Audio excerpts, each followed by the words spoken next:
Good morning and welcome to our Pleasure for Health podcast.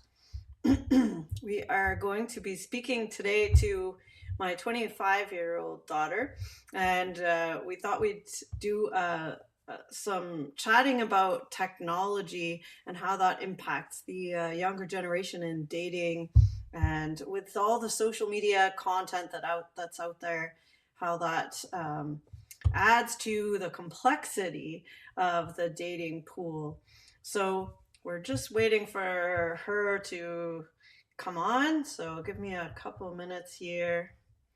If you're just joining us, welcome. This is the Pleasure for Health podcast.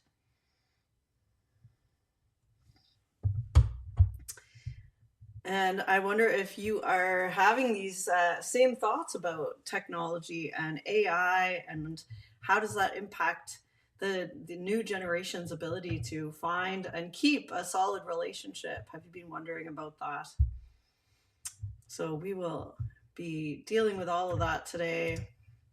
Looking forward to having you all here. If you're wondering who I am, my name is Ailsa Kepi. I've been a dating, relationship, and intimacy coach for almost 10 years now, as well as having a wellness center and doing body work. So I have kind of a wide range of skills and experience around relationships and dating. So I'll be interested to see how this lands with all of you. I'm still just waiting for her to come on here, so give me a second.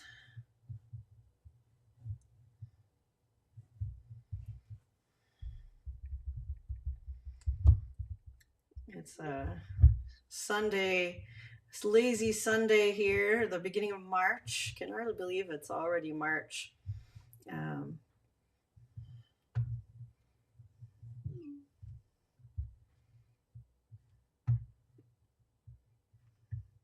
Yeah, hard to believe it's already spring.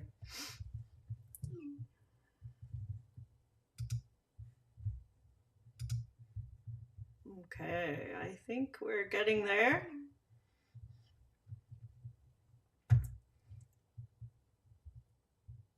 Are you able to join us, Hind?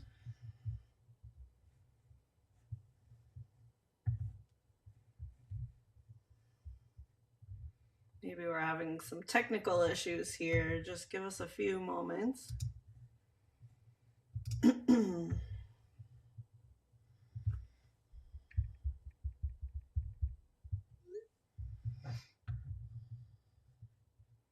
It's always nice to do these live calls and see where they're coming on.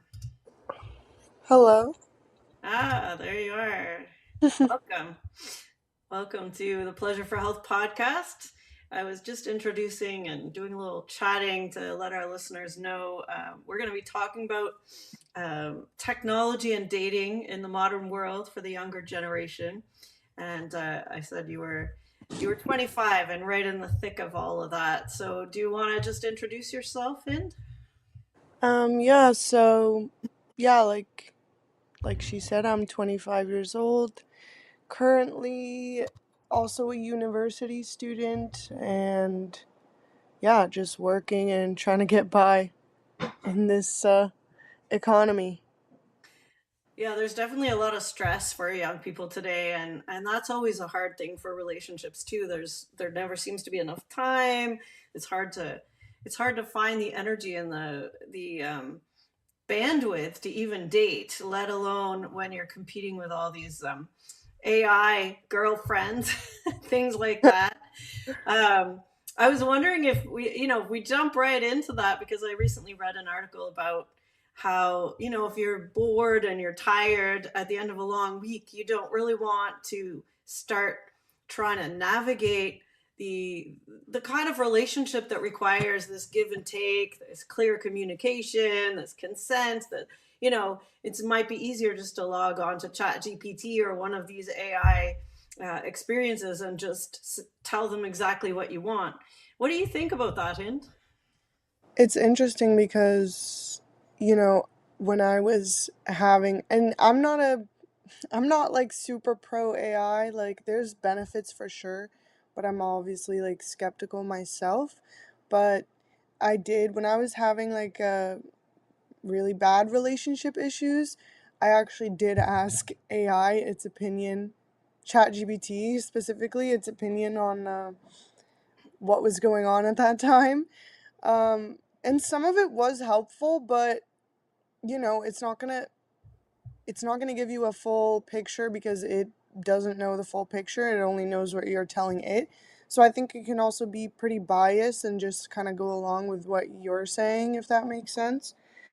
So you Um, kind of used AI as like a bestie, girlfriend bestie.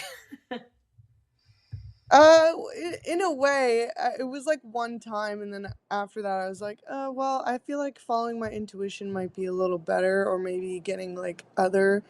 But I know for a fact that people do use AI as like a bestie, where they chat with them and like about all different life things. So I do know that that's also a thing, and I have seen I watched this podcast where they have like different people on where they discuss like certain things, and it's usually anonymous. And there was this guy on there who was saying that he has this sexual relationship with this AI. He pays, so there's like AI that you can, I guess, pay and stuff, and it'll do like certain things that like publicly available AI wouldn't necessarily do. Um and he had like a full like, you know, sexual relationship with this AI, and he had like a long distance girlfriend for like 6 years. And So his long distance girlfriend was the AI, or yeah. no, like he had a real life long distance girlfriend, but Oh, he had this secret relationship with this AI bot basically. yeah. I think that's actually fairly common these days, and a lot of people won't admit it. It's As happening really fast, and that's the scary part, you know? Yeah, like I think it's hard to compete with that sort of availability, right? Like Yeah. if you're with someone and maybe you have to go on a business trip, how do you know that your partner isn't, you know, grabbing their phone and chatting to their AI girlfriend while you're away? And is it wrong if they do? Like, what, you know, do we think Yeah, cheating? it's funny because he was saying like in a way he didn't feel like he was really doing anything wrong, but he knew that like because he didn't want to tell her about it, that he knew that there was something probably wrong about it. But he was also saying that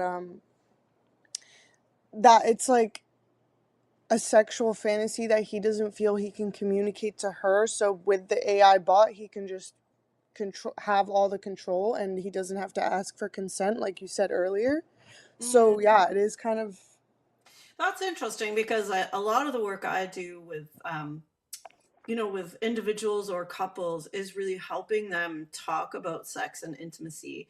And Mhm. it sounds like people are struggling with that. And I see that every Mhm. time, you know, a client comes in, they're like, wow, I've never been able to have a conversation about this. Like, how do I bring it up with my partner? And it seems like these AI bots or technology, you know, is an easier way. Someone can just put it in there and they don't feel like they're being judged, maybe. Well, it's like that instant gratification too, in a way, because it's like you don't have to wait, or you don't have to have this uncomfortable situation. You don't have to see like accept if the other person is maybe feeling iffy or not feeling like, you know, like agreeing with what you're saying essentially. And it's like we're, especially now, we're so used to this instant gratification, and like, you know, I feel like there's a lack of patience Well, with things. what do you think the AI is gratifying though, right? Because they're not touching you. They're not like smiling at you. They're not paying for your dinner. Well, they might pay for your dinner. I don't know if you got, but you know, they're not actually there. So what kind of needs are and desires do you think they're actually gratifying? What do you think people are looking for?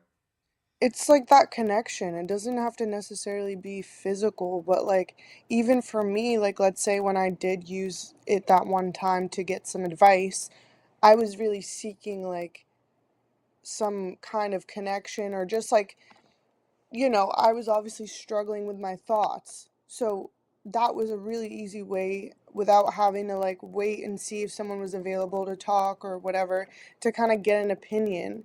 And I think like in regards to like a relationship, or like that guy who was having like a sexual relationship with this AI bot, it was that he could fulfill his fantasy. Yes, it's not physical, but it's like texting. It's like I text. suppose, yeah. I mean, you do say sex happens in the brain. A lot of, a lot of what we take as flirting and a lot of what is arousing is fantasy or in our head anyway. Hmm. Even even in our normal relationships or our normal self-pleasuring rituals, a lot of it happens in the brain. Hmm. And a lot of people are very skeptical of the porn industry in the sense that they've kind of played into people's not needing to have the real thing. They just watch it. And now you can interact, and probably some of these AI bots, I think you can pick what they look like, and, they can send you pictures and all of that. So now it's kind of up to the ante a little bit with the what's possible technologically. Yeah, well, like my concern as a young adult, I guess, is yeah, like the development of AI within porn, and like, because it will, like, my concern is that it will get to a point where it's like there's already unrealistic standards, right? Because in the industry, people get work done, or it's fake, or whatever the case may be. And now there's going to be AI that look human.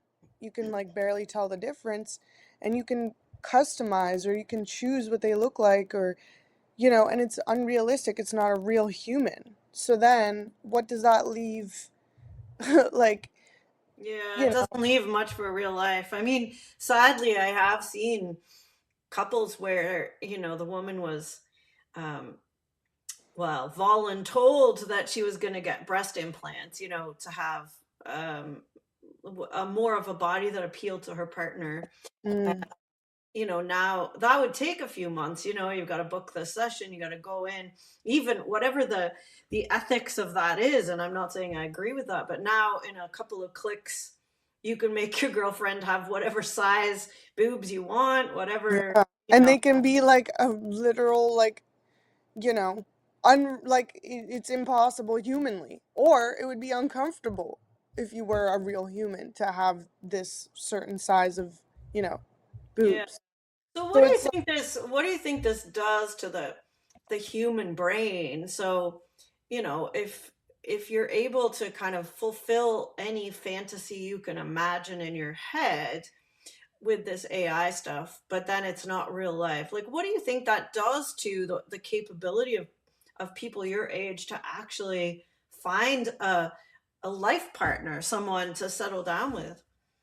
well, I think it would essentially ruin your ability to be attracted to a real human, because we already see, like, as there's more awareness around porn and porn addiction, um because I feel like before it was just kind of like, oh, every man does it, at least specifically with men. I know women also watch porn. I personally don't, but like, you know, I'm talking specifically more so about men, just because we see that more happening with men. And in my personal experience, I have experienced a lot of men with porn addiction, or just like reliance on that. So yeah, I think like we already see that that kind of ruins your want or desire for your real life partner. And so now with I don't know what will happen, but I'm very concerned. And it's also not just in porn. Like, there's videos on TikTok that aren't real people now, and like, and they're like sexualized images and whatever. And it's like social media, like AI is like in everything now. It's in the Yeah, so let's algorithm. let's get really personal, and you can always you can always consent to disagree. I'm not Well, going to let's answer that. see. But let's say you're 25 and you said you'd experienced people that you're trying to, that are in your dating pool. with porn addiction or with these types of relationships potentially, or the ability to go on social media and find whatever they want, how has that personally affected you in your ability to find people to connect with? Well, for me, I definitely have like a lack of what is it? Hope? I don't know. Like I find it hard to believe that there isn't like let's say a partner is not on certain sites or on even just Instagram or TikTok or Facebook, even like Facebook Reels, whatever, and they're not looking at, you know, So you feel suggestive images. threatened by this AI content, Well, basically. it's well, I'm kind of more talking not even just AI, I'm talking like in general, I guess like AI as well, but also just sexual images. And like if you like on Instagram, Facebook and TikTok and all these social medias, if you're watching a certain kind of content or you come across a certain type of video, it's going to keep pushing that content because that's the algorithm, and these algorithms are running on AI. And so Mm, it's, even if you don't, let's say you saw a video and you don't actually like wanted to watch the video, but you watched it out of some kind of, curiosity or whatever the case may be, the AI algorithm is not reading that as you don't want to see it in it, but it's reading that as you interacted with it. So it's going to keep pushing this.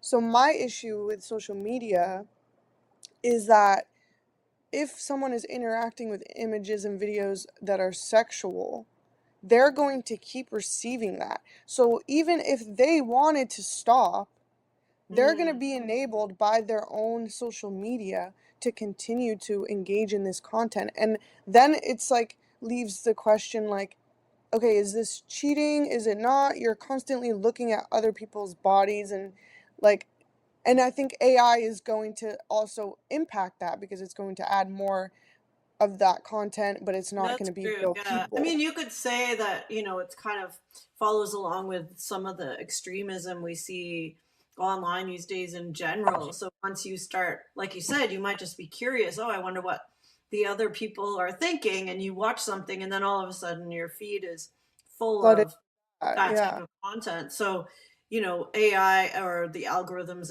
in social media are pushing you to stay addicted to that content Mhm, because it, exactly. And it's pushing it to younger generations. Like children are going to be open to more of these and it's not even just sexual. Like I had a coworker tell me, cuz she works with children like around the age of like 10, 11. She was telling me that they knew who Jeffrey Epstein was and who P Diddy was and like what they were doing.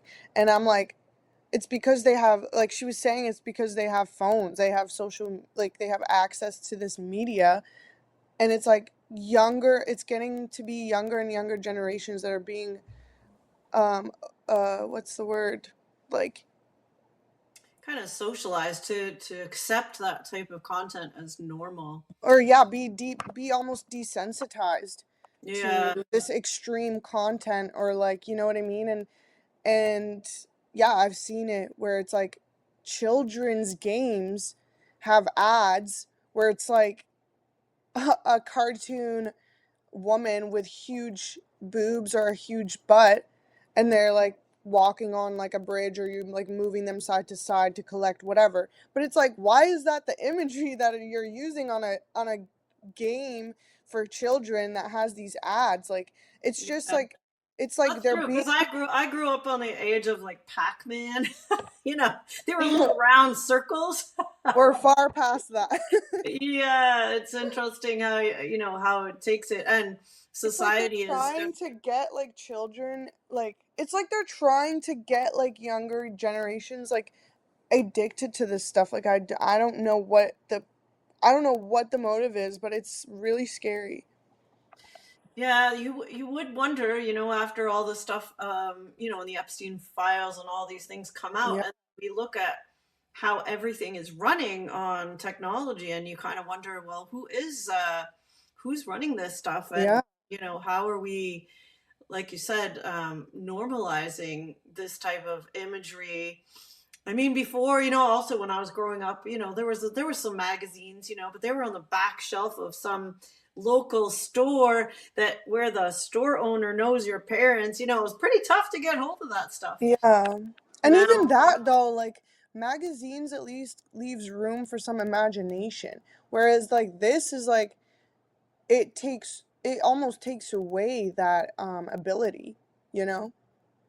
yeah, it's Because kind of doing you're well. I mean, we've become a consumer culture in every way, shape, or form, and we're just consuming content without even really having any filters, like you said. I mean, when you read a novel, at least you're creating the images in your own mind. yeah. As when we're watching, just kind of sitting there watching somebody else's Yeah, created content. And we do have to ask, like, who is creating this content and who's controlling it? And exactly. And yeah, it's like happening younger and younger. Like it seriously like concerns me and like the way that I feel, yes, like I am worried for my generation, but I'm also worried for the next generations because it's only going to get more confusing and complicated. And I'm already feeling hopeless about, am I just going to have to accept that someone is going to be, I don't know if you've heard this expression before, but micro cheating.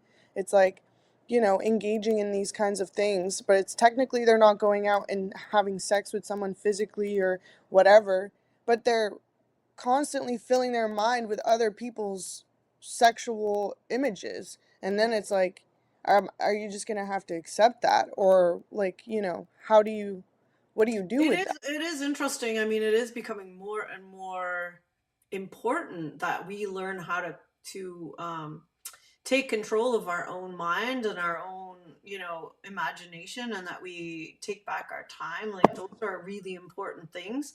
And if we let ourselves be led by the media or by technology, we really aren't in charge of our own life at Yeah. this. Yeah, I wonder if, like, so what do you think? You're 25, potentially in the next 5 to 10 years, you might be looking at having kids if you find if you manage to weed through all the AI potential and find one. What do you think about um, kids and technology? Like, would you ban your kids from watching anything? Like, what? How do you think you would cope with that? Oh my gosh. Well, currently, and I am going to therapy, let's preface this, because I know that I have like, I'm almost like hyper, what's the word? I'm like too aware, like I'm too anxious about this stuff in a way, like regarding like my future children.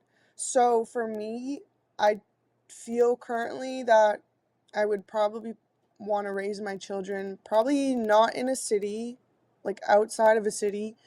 I would have technology, but technology with as a family use kind of thing, like let's say like video games or whatever, like a PS4 or whatever, or like a family computer. But there's no way, like right now, how I feel, there's absolutely no way that I would allow my children to have cell phones, to have their own, like, device that they can use on their own, because there's just way too much, like, it's just there's adults on the like there's I don't know if you've heard of Roblox, but there's like adults on there. They're making like weird comments and like saying weird things to children, and they're just getting exposed to things that I just think is harmful, and a child should not be getting exposed to, and it's concerning me. And especially now that I'm learning about the Epstein files and like how so many of these people that are like in these files are in control of like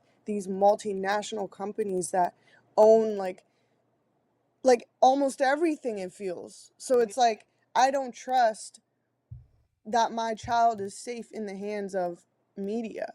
So I think for me, I would lean towards not allowing my children to have cell phones until they're like probably in their late teens. That's how I feel.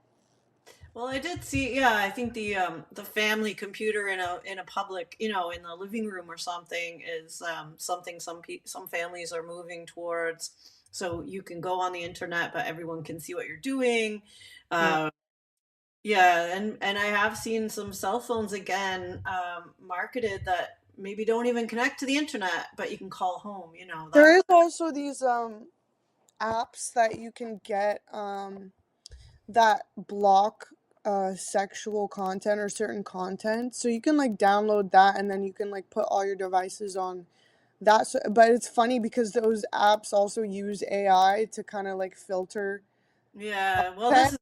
this is gonna be the up and coming kind of jobs or something. I feel like is yeah, you know, the controlling of this stuff is gonna get Yeah. more and you know, and the older generations like we're out of the loop so quickly these days. Like Well, probably even for me, I swear it was like 2 years ago that AI came out, and like you could tell so easily what was AI and what wasn't, and now it's like sometimes I have to like take a second look, and I'm like, oh damn, this is AI. This is not a real person. It's yeah. like, and yeah, for sure, for older people, they're gonna struggle with that, and like, also, I think that like I'm sure there's older people in relationships where their a significant other is probably looking at AI content of sexual imagery and they don't even realize that it's not a real human. So I'm sure it's not just my age group that's going to be affected. Yeah, Um, yeah. No, I think there's definitely there's a like you said, the pushing of the content is definitely a thing and yeah. And you like know, someone may be in like, let's say someone may be in like porn recovery or they're trying to stay away from that. It's like you'd have to probably erase your social media to be able to actually do that because you can engage in content that you don't want to engage with just because, yeah. like you have that want and that desire but you also don't want to, but it's right there in front of you and it's too easy. Well, absolutely. It's like having an addiction, but having to, you know, walk past the table like every day, multiple times a day, where all the things that you were trying to stay away from are right there. Yeah, exactly. It's And so many things now, you know, you have to have a phone. You see some of these other countries that are more, even more technologically advanced, or using more technology than we are here in Canada, and you see like people walk around with their phones all day because it's how you get in and out of the bus, and it's how you yeah, get into your workplace, and it's how you know, d- uh, yeah. discover where you're going to go for lunch, and it's everything. And so it would be pretty tough to actually not have that technology input I with you. think like it's important to recognize that AI is a powerful tool. It just depends how it's going to be used, and I think like we are, I don't know if we're working fast enough to kind of think of like policies and regulations regarding this stuff, but I do think that it's helpful. Like for example, the app that I told you where Mhm. they use AI to filter and that you can have that as like, a way to protect your children or even yourself from interacting with sexual imagery and all this stuff, right? So Well, that's I like a good noticed use. too, like some of my friends my age, you know, their kids are having babies now, and they've refused to put pictures of the babies online because they're Yeah. so afraid of them being used. And I feel like Yeah, that's a thing. essentially educating people on the dangers of putting pictures online, but it has in the past, you know, being, you know, Facebook or something. I mean, I'm the generation of Facebook, and putting pictures of your family and pictures of this Yeah. and that is how that technology was used, and now all of a sudden it seems that that is dangerous. Yeah, because they can, and it's just more prominent because we're seeing that there's so many people in power who are attracted to children or pedophiles. Hmm. So I think there's a more of an awareness of like, yeah, they can take your child's face and make AI child porn with it. Like it's insane. I know. I was just thinking while you were talking too that, you know, there was a big outcry, you know, back in the day, this probably 2 or 3 decades or more ago, when Barbie dolls were seen to be not very healthy for young kids to be playing with these Mhm. Barbie dolls, and so they had an impulse to sort of let's make childlike dolls for child people to play with, and I'm just thinking, well, that isn't even safe anymore because maybe there are people out there that would rather look at, you know, um, if you made video games have child characters to match Yeah. kids, then maybe that's even worse. I don't know. It's just a bit Well, I think mind it boggling. also depends how you're portraying that child, you know. Yeah, yeah, for sure. Well, even to put a child online at all, like, yeah, like you said, is that even ethical? I think those will be some really big questions for, well, your up and coming generation. Yeah. And I think it's always been a thing that people in seemingly committed relationships have had ways to get, do things outside of the relationship, but now it's just so prevalent and, like you said, Mm-hmm. so in your face. And Mm-hmm. it's content that is so overwhelming and stimulating to our brains. Like Mm-hmm. these companies are, it's like junk food. They research how to keep this content uh, Mm-hmm. alive in your brain. So it's not like looking at a picture and it's kind of faded and crinkled or whatever. This is like, how do we get this to stay in your head? The same as the flavor of potato chips or whatever might be, aimed at Mm-hmm.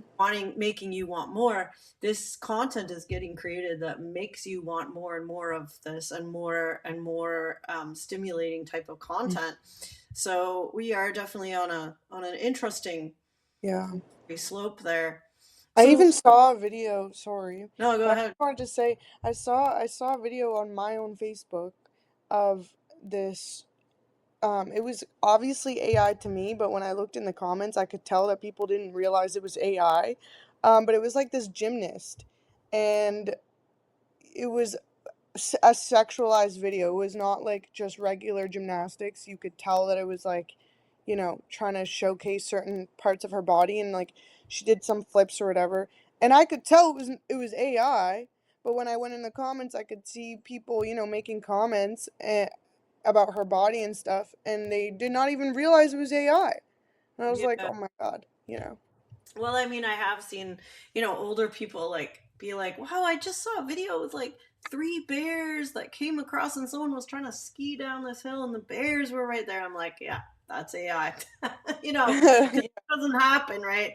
But Yeah. people do, they're kind of like, "Wow, how did somebody capture that?" Or, so we Yeah. are getting bamboozled all the time by more and more content that is really Yeah. realistic. Yeah, so you did say you felt a little hopeless about, raising kids. Yeah. Overall, do you feel that you have a chance at like what would be considered a relationship where have kids, settle down, get a house? Like, how does that feel to you at 25 years old these days? Um, I think that I would have to have someone as a partner who's also probably aware of these things and is not unlikely to engage. And like, I have Facebook and TikTok. I don't really use Facebook that much. Um, I mostly use TikTok. Um, but I don't have Instagram or Snapchat or any of this stuff. And like, I think I would have to find or have someone that like is also not looking to be on these things. And yeah, Not I looking think I would. at life I, life together. yeah, I would prefer that someone probably not watch porn. I know that's probably challenging um out here in my generation, but and even older generations. But yeah, it's just I think because of the AI, it makes it even more like of a concrete feeling in myself where I'm like, yeah, I really don't want someone to be engaging in porn because yeah, it's just going to be a slippery slope as time Do goes you on in put that AI. out there? Do you, like, when you go on a date or when you meet someone that you're interested in, do you say up front, like, if we're gonna, go out or even kind of cultivate a friendship, this is what I'm looking for? Do you ever say that? Well, like I haven't been dating for quite some time, but um I know if I were to, I would definitely make that a clear thing because yeah, at the start. But then again, people will just lie to get to be with you and then, you find out later that they actually do watch porn or they do whatever, you know? Yeah. So I mean, on it's another note, um, maybe we in the older generation are putting, I don't know how much we're imposing our agenda. Are you even interested in having a house and kids and a family in that sense, or do you think that it makes sense to kind of have people wherever you are, or AI, or would that actually fulfill the need for you? And then, I think like for me, and I can't speak for, you know, I think yeah. yeah, I think I would prefer to have a real human, and I would like to have a partner and feel secure that they're not, on these things. And for me, I kind of imagine like a kind of somewhat off-grid lifestyle with my children. That's what Mm, I hope for, and I feel like that's the safest way to raise children in this climate. And I know that they're gonna have interactions with technology because that's just, that's the world today, and I understand that. But I think I'd rather have the time to really teach them mm. about this stuff before they're having a phone at 13 years old and they're going through puberty and they're, doing Sounds whatever like on their it phone. kind of, sounds like there's a bit of a, going back to this, let's stay home with the kids or spend more time with the kids, have less things, and spend time with people. Yeah, because I think there's just, for me, especially with like everything that's coming to light with all these like powerful people, and I just think for me, there's a lack of trust in society in what they're teaching, like my in what they would be teaching my future children, or what my future children will be exposed to. And Yeah. I'm not like, I feel like I'm more justified after seeing all these different things come to light to feel that way, and to like, I want control over what my children are being exposed to. And even like, I think there's even more awareness around how often children get sexually abused. And for me too, I'm never going to fully trust, even if I have a partner that I do fully trust, I am not going to leave my children in like a closed room environment. There's going to be open doors, not sharing blankets. Each person can have their own blanket, but like, you know, even with grandparents and stuff, like, I don't think I'm gonna trust them in like a private environment just on their own, like, Mm. because there's so many things that happen, and there's so much like even children on their own in a closed room. That Yeah, that's true. I mean, it sounds like you've really, it sounds like you've been burned by society, but it also sounds like there's some realism in there as well, because, of course, people like me working with, sexual trauma and things, we do see stories of all of those things, Mhm. grandparents, parents, step parents. Yeah. And it's often people that are close. It's rarely someone that you don't know. I mean, it Yeah. happens, of course, but it's often someone that you are familiar with and close to. Yeah, well, I mean, I hate to kind of leave it a very sort of bleak outlook. I think that you're off grid, spending more time as a family, having the technology as a shared experience, and all of those things are some good ideas for moving forward. Hmm. And I wish you the best of luck. Looking for someone to share that vision with. And I appreciate like hearing from the younger generation how this all affecting them, because it's one thing to look at it all from the perspective of being in a relationship and having lived through all that uncertainty of finding someone or people and settling down and having kids. So I really appreciate how hard that can be these days. So thank you so much, Hint, for taking some time out of your Sunday to come chat Yeah. with us. I feel like I was all over the place and talking about pedophilia and all this stuff, so sorry if Well, it's definitely up in the news today, and I mean this is what our world is like today. So yeah. you gotta keep it real, and that's what we're dealing with. Relationship is ever moving, ever evolving thing. So I appreciate all your input, and we'll have to have you back on the show at some point and see how you're doing. Yeah, for sure. All right. Thanks so much. And thank you all for listening to this podcast. If you'd like to find out more about what I do, you can check out my website at pleasureforhealth.com. I'd be happy to talk to you more, or send me an email, and I'll let you know what I can offer as far as services, either online or in person. And thank you so much for joining us.